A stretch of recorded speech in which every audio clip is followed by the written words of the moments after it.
All right, hi guys.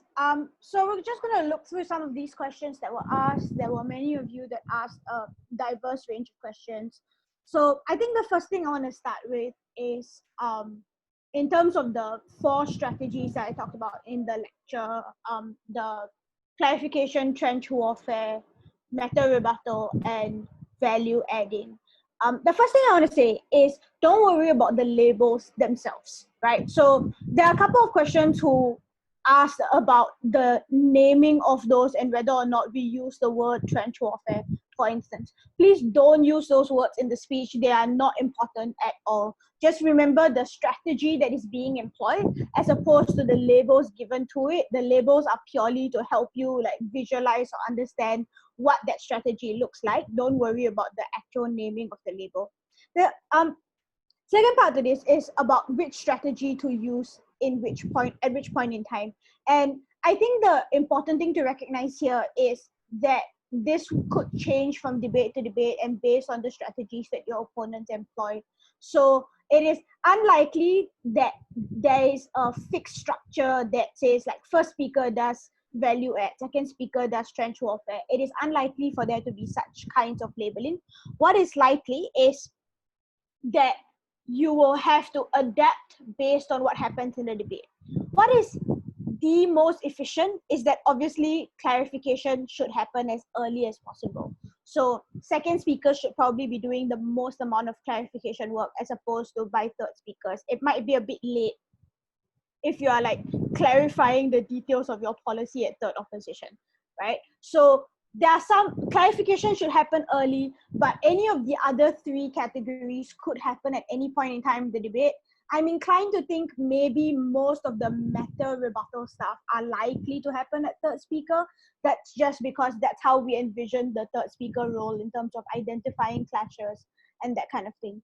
Which brings us, I think, to all of the questions about the third speaker speech in general. And I know the lecture itself never really focused on it because we were thinking of just rebuttals in general and rebuttals that apply to all the speakers of the debate across the board. So let's talk about third speakers specifically. And a lot of the questions that happen in this Google form were asking about what counts as new material and what doesn't. So there are a few things here. The first is, I think, if the idea is brand new to the judges, then it is considered new matter.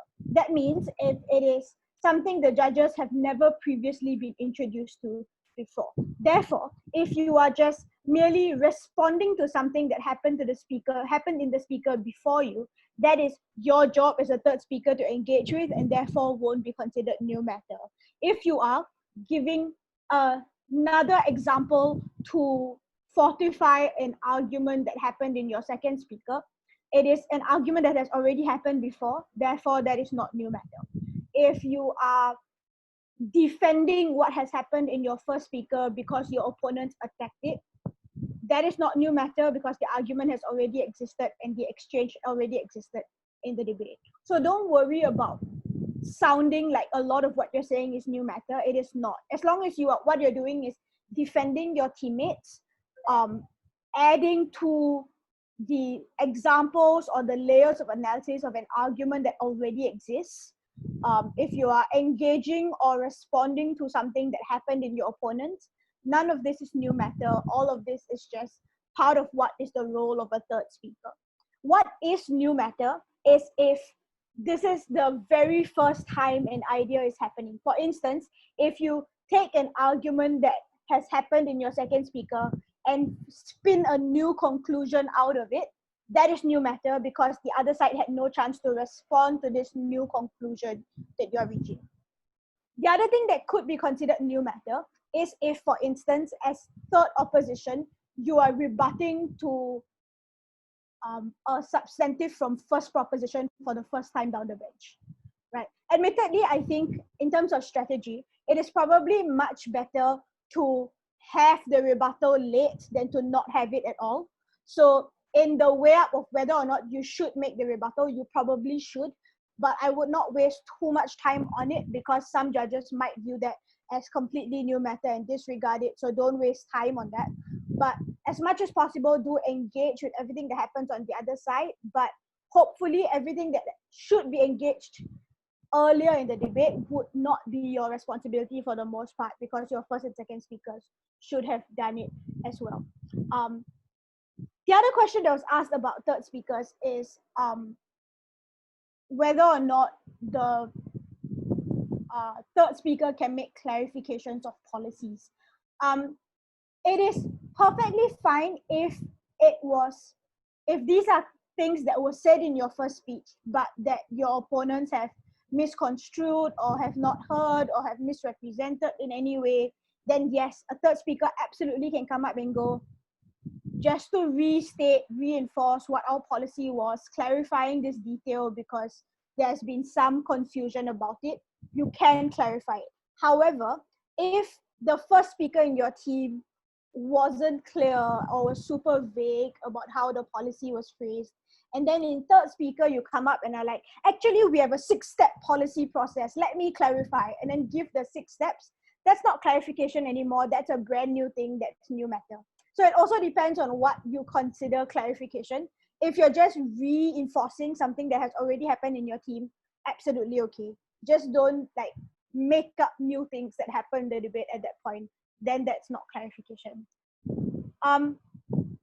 Is there a good structure to carry out third speaker speeches so it doesn't turn out to be messy or repetitive? Absolutely. I think the important thing about third speaker speeches is that even though we say that third speaker speeches are all about rebuttal, it is not meant to be a chronological rebuttal speech. That means you don't spend 6 minutes just going rebuttal 1, rebuttal 2, rebuttal 3, rebuttal 4, rebuttal 5, right? The point of a third speaker speech is to find clashes. And clashes are the main themes of the entire debate that both sides have discussed in the context of the speeches. There are a few different ways to do this. One of them is to think about them is in terms of principle clash, policy clash, and then consequence clash. So everything to do with the discussion about the principles of the debate or the morals of the debate get discussed first. Then the feasibility of the policies, proposition policy versus opposition policy, is clash number 2. And then clash number 3 is all the harms and benefits that were discussed. And then which harm outweighs which benefit happens at the end. That's one way to look at it. The second way to look at it is to think about the different stakeholders of the debate and to split them accordingly. So for instance, if you're looking at like a schools or education motion, then impact on children is one clash, impact on parents is one clash, impact on school and teachers is another clash. And then you split them up and make all of your rebuttals differentiated that way. That way, you don't overlap in terms of content, you don't overlap in terms of rebuttal, and therefore you split that up. The last strategy to how to structure third speeches, I think, is focused mostly on your content and your burdens. And this is going to like overlap a little bit with how reply speeches are formed. But if you identify what your burdens of proof are, and then you can say, look, in order to win this debate, we had to prove 2-3 things. In these 3 things, this is how we have gone. So we're going to base it based on each of these clashes based on the burdens of proof. That's perfectly okay as well. I would suggest the most effective starting point, if you're starting to learn how to do third speaker speeches, is to start with the principle, policy, and consequence clashes, because that's a more clean division of how these clashes function. Which brings us, I guess, to the questions about burdens of proof themselves. One of the questions asked whether or not there were multiple burdens of proof in a debate, and absolutely there are. And I think it is important to identify them as separate questions because it is a lot easier to answer as opposed to like one large question, which is just the motion with a question mark at the end. The cheat code that I give to the kids that I coach is that there are 3 basic burdens of proof that exist in most policy debates. They are, is this necessary? Is this effective? And is there more harm than good? So let's say the motion is, this house would ban smoking. We first have to prove, and we have a burden to prove that this policy is necessary. So smoking is bad, is something we have to prove.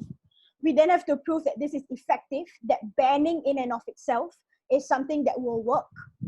And then 3, we have to prove that there will be more good in this scenario than harm, that there is a net benefit from this policy.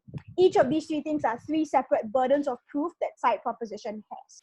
Obviously, these 3 labels don't apply to all motions. Some motions have more burdens of proof, some motions have less, some motions have a different variation of what these burdens are.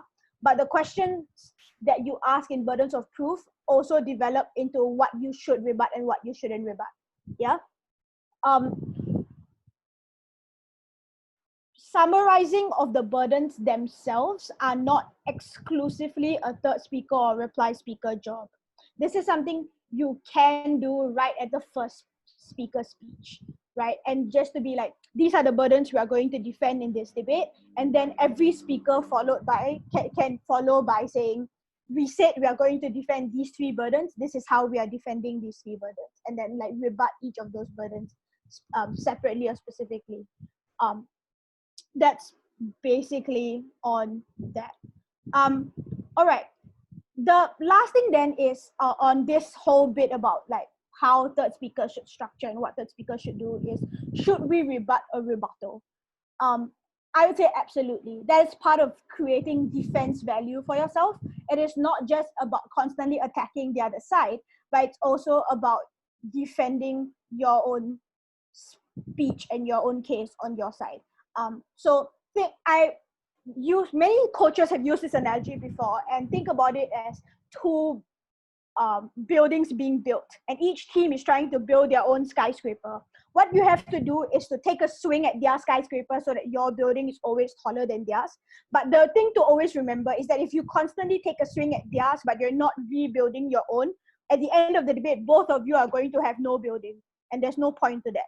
So if you want a winning case of the debate, make sure that while you're taking a swing at their building, 1, that you're not like, the swing doesn't go in 180 degrees and swing back at yourself. So make sure that all of the rebuttals you make are mutually exclusive. But 2, also that as much as of effort that you put into taking swings at their building, you're also rebuilding your own foundation and your own skyscraper. So absolutely rebut rebuttals as well. Make sure you defend your arguments. Make sure you defend your case as strongly as possible. All right, some other questions that we want to look at here. How to engage with an opponent if the opponent rebuts with a counter example. I would suggest to try to not engage in an example war. So if the argument that's being made by the other side is attached to a single example, I would suggest not clashing example to example, because it is incredibly easy to just be like, neither of those examples matter. They sort of wash out each other. They don't have any value.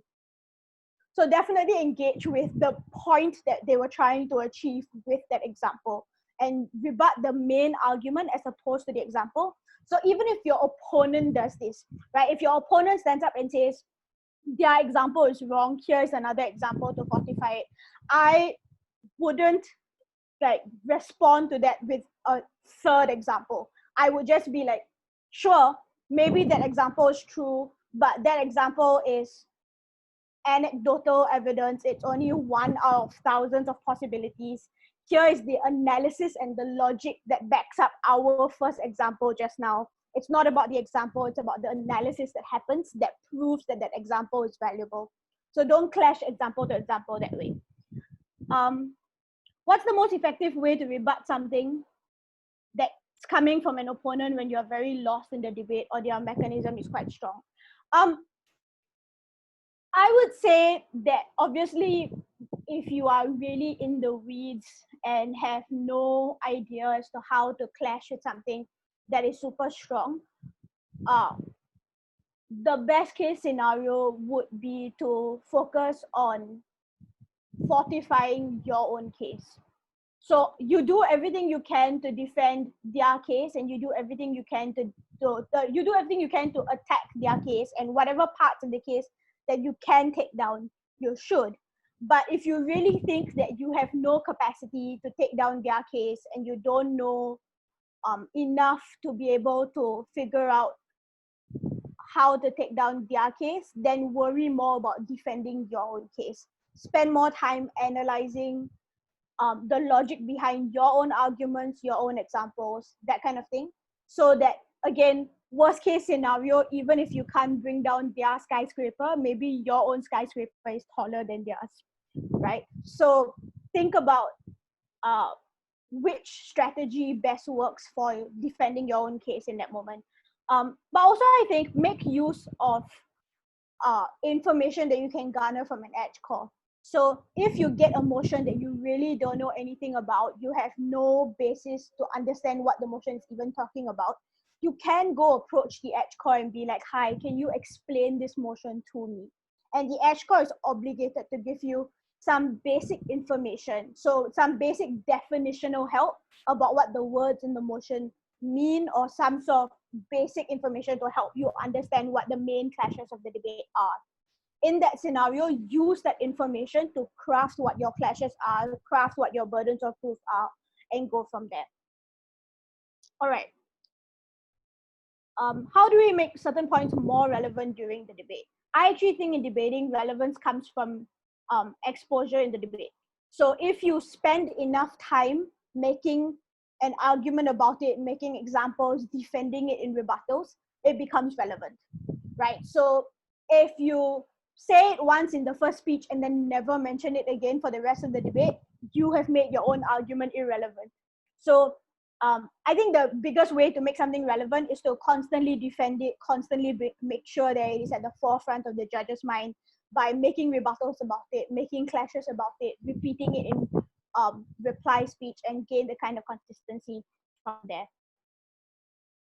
How to deal with trick question POIs given by the opponent.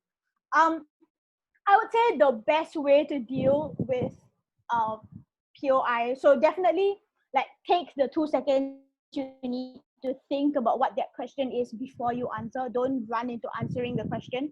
But if there are some questions when they're asked, you on face value know that there is no reason for this question to be asked, but if you think about it, there's probably a trick reason why they're asking this.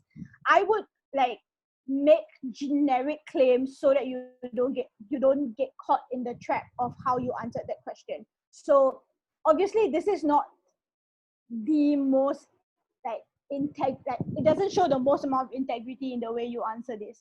But if the answer to the question is tricky, then the way to do it is to just be like, look, if this is in line with our principal values, then we absolutely would do this.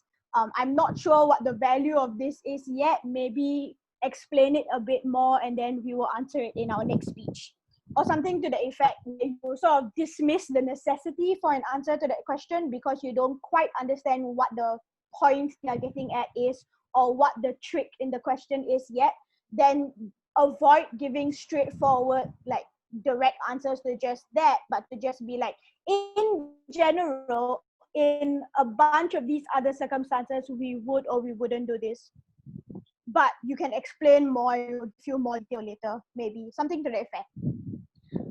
But that is only true if the question truly is like this super sneaky, snaky trick question that is being asked. For all other questions, as much as possible, give straightforward answers that are easy to understand and easy to grasp.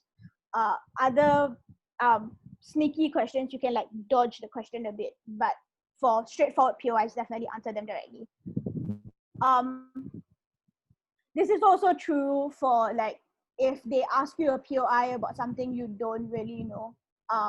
As much as possible, give straightforward answers. If you don't know how to answer a POI, then you can dodge it a little bit and to just be like, we will handle this later, or we will figure this out in the later substantive or in a later argument or something to the effect. As much as possible, please don't sabotage your teammates. So if you're the first proposition speaker, for instance, don't go up and in response to a POI say, oh, don't worry, my second speaker will handle it, or my third speaker will handle it. It is literally sabotaging your teammates for no reason, because now the judges are waiting for your opponents to answer this question. So if you really don't know the answer to this question, to a POI, just sort of fudge around it and be like, oh, this is going to be answered in the argument later, or I already answered this when I said XYZ earlier, or something to the effect, and then move on.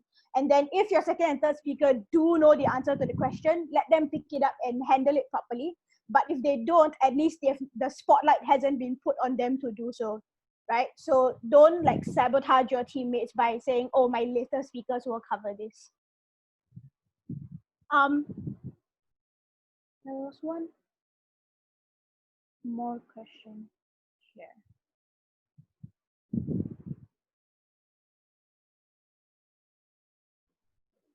Does the so what response in a rebuttal constitute a comparison between proposition and opposition's word? Yes, for the most part. I think what a so what response is improving why it is valuable to this debate and why it is valuable to be considered as part of your case. So yes, a comparison is part of, a so what response is a part of building a comparison between your side and the other side and talking about it in that sense. And the furthermore tier for rebuttal is the same as the so what tier that I talked about. So some of you in coaching have been taught to do not true, even if furthermore. The furthermore can fall in two ways. It can be considered either a second even if tier, or it can be a so what tier. It's about the same thing. All right, let's talk about the fallacies part of the lecture, because there are a few questions there. So just as a equity discussion, because I mentioned in the lecture a little bit about equity violations and where they form, and there was a question about this. No, all fallacies are not equity violations.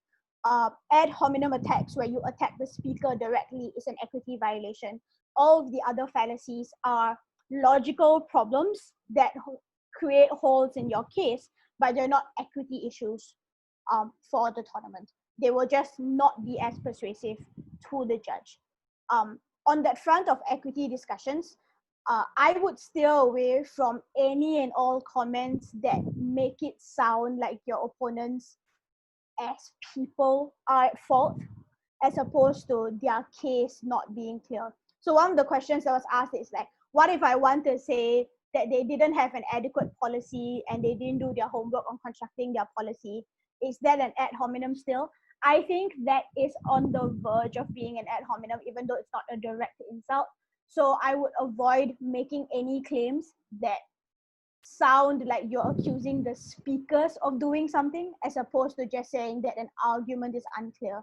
If you want to attack the policy, just attack the policy, right? Say this policy doesn't achieve the following few things, therefore it is insufficient. Rather than saying you didn't do your work with this policy, that is an ad hominem attack. So just choose how you phrase those kinds of things to make it clear. This is also true for like accusing your opponent of not listening to you or not hearing what you're saying. Be very careful of saying you didn't do something. If it is something you've already mentioned, then the claim should just be, I just mentioned this, let me say it again, or I just mentioned this, I'm not going to talk about it again. So you can imply that they didn't hear it, but don't explicitly be like, you didn't hear it, it's your fault. Right? That's an ad hominem attack, so avoid going in that direction, phrase it more carefully. There was a question here about strawmans earlier. Oh, when dealt with strawmans, how do we point out the exaggeration?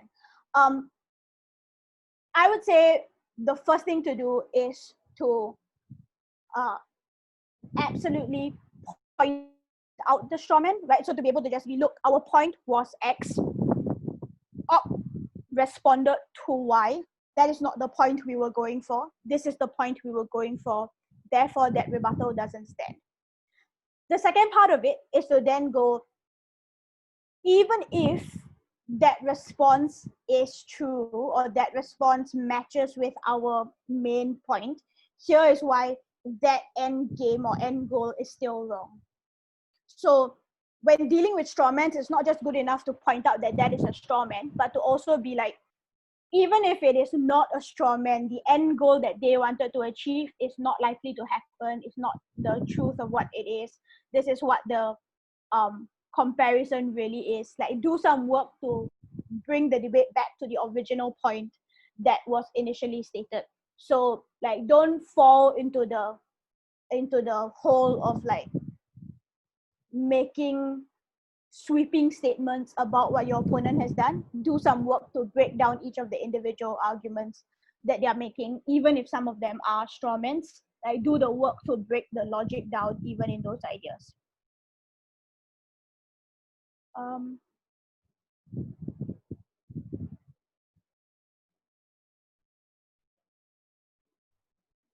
there any more? Sorry, give me a second.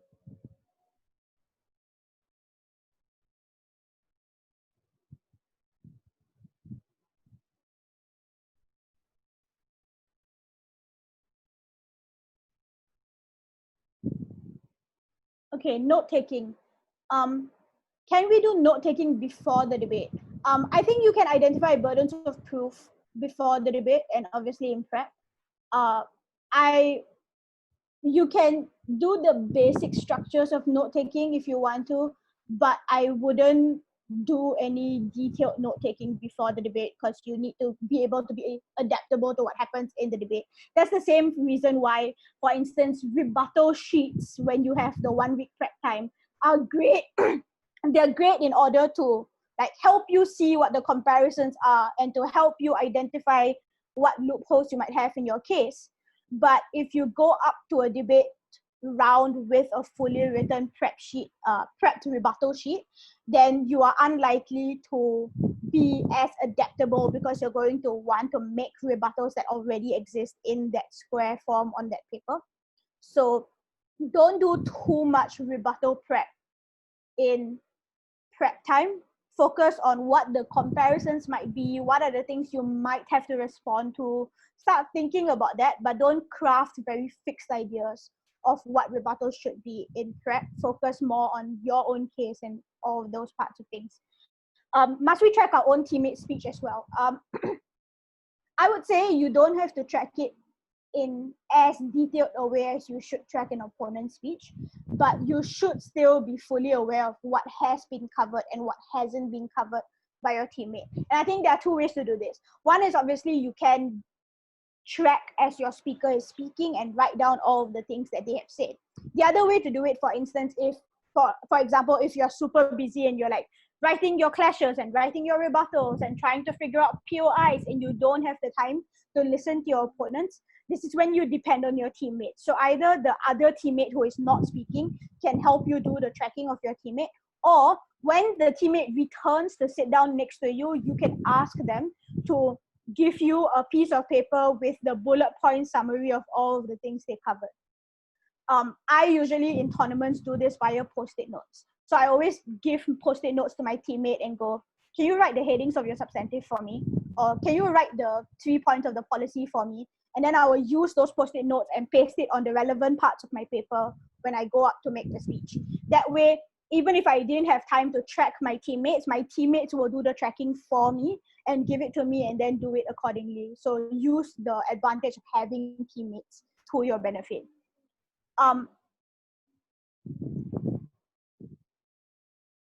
How would note-taking on cue cards look like? I do think cue cards are a bit more difficult for note-taking because there is such a small space to do it on. I think the best way, if that becomes a thing and you think you want to only note-take on cue cards, I wouldn't suggest it. But if you do end up choosing to want to note-take on cue cards, to do a separate ID on each card. So rebuttal 1 on one card, rebuttal 2 on the other card, substantive 1 on one card, substantive 2 on the other card, policy on one card. And then all you need to do before you go up to your speech is to organize the cards in an order that you want to prioritize the rebuttals on. And that way it's easier. Definitely the one thing about writing on cue cards, don't do double-sided writing, right? Because then you have to like flip the card and it becomes confusing for everyone if you drop a card and you flip it differently than the order you expected to. It makes it messy. If you're doing cue cards, one-sided writing, and then immediately move the cards out of the way. Make sure they're organized and numbered at the top, and then just have a separate ID on each card. And that way, the rebuttals are a lot more organized and don't overlap with one another.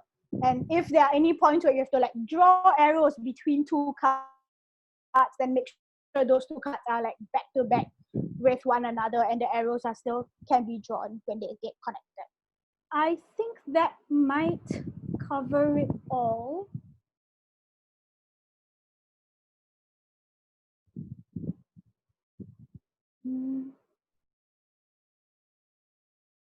Okay, you recommend good videos. I think that there is a gold mine of videos on YouTube. Particularly at the secondary school level, I would go find WSDC videos and SSSDC videos on YouTube. There are a lot of them, particularly good WSDC rounds. If you follow like the Singapore national team through a bunch of the YouTube videos they have there are a bunch of YouTube videos from the England WSDC team, as well as from the Scotland WSDC team, the Australian WSDC team. There are a lot of videos out there that are just good schools level debating videos. So definitely go use those as like the starting points for any of your prep and for any of your training, and listen to them and craft rebuttals based on their speeches, but also go listen to how they rebut and watch how they phrase their rebuttals and how they phrase their burdens of proof and that kind of thing, so that you can get a better idea of how it works. I think that might be it from the Google form, at least. All right, if that's all from the Google Forms, we're going to move on to the second segment of the Q&A session, where we will allow you to unmute yourselves and ask any questions if you have any further questions on the topic of discussion for today. You may now unmute yourselves if you have any questions.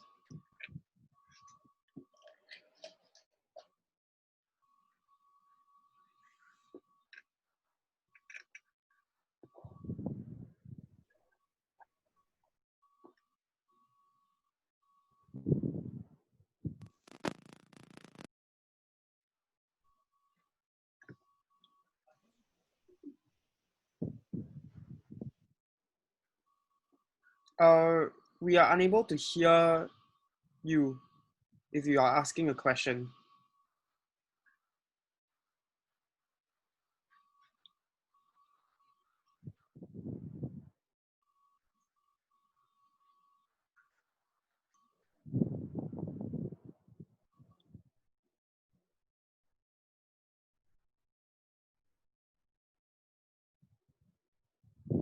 Oh, one other question here which I can answer, which is how many POIs should we give to one opponent's speech to show that we are engaging with the opponent?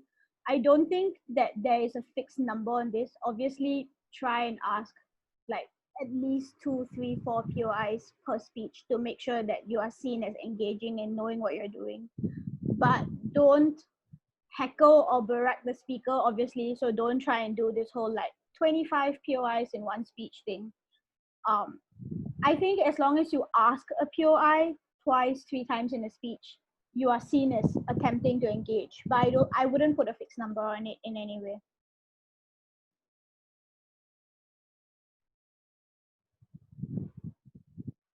Any other questions? If there are no more questions, I think we can just end the session then. Thank you so much, Via. I hope all of you learned a lot from that lesson and the follow-up Q&A, because that was quite informative for me as well. We would like to thank the DA Exco members for putting this together. We would also like to thank our external consultant for IT, Rohan Kapoor, for making this possible, and all the people that made the test calling possible.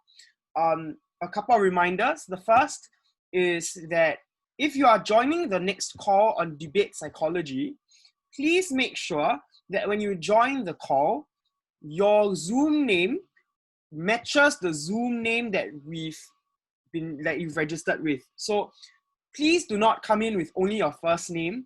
Don't come in with like, say, Joel. Come in with Joel Law, which is my full name, including my surname. So please make sure that you match it as far as you can, or to the best of your memory. Don't use any acronyms like JL if you're Joel, or don't use JL. Don't come in with a Chinese name as well, because some of us cannot read Chinese. And other than that, just make sure that when you come for the debate psychology lecture, you guys are punctual so that we can start on time, and also allocate sufficient time for asking more questions later and for the lecturer to answer those questions. All right. If anyone has no more, if anyone doesn't have any more, or rather, if we don't have any more questions, I guess we can just end the call. Thank you everyone for coming. Thank you so much, Viha, for that informative lesson.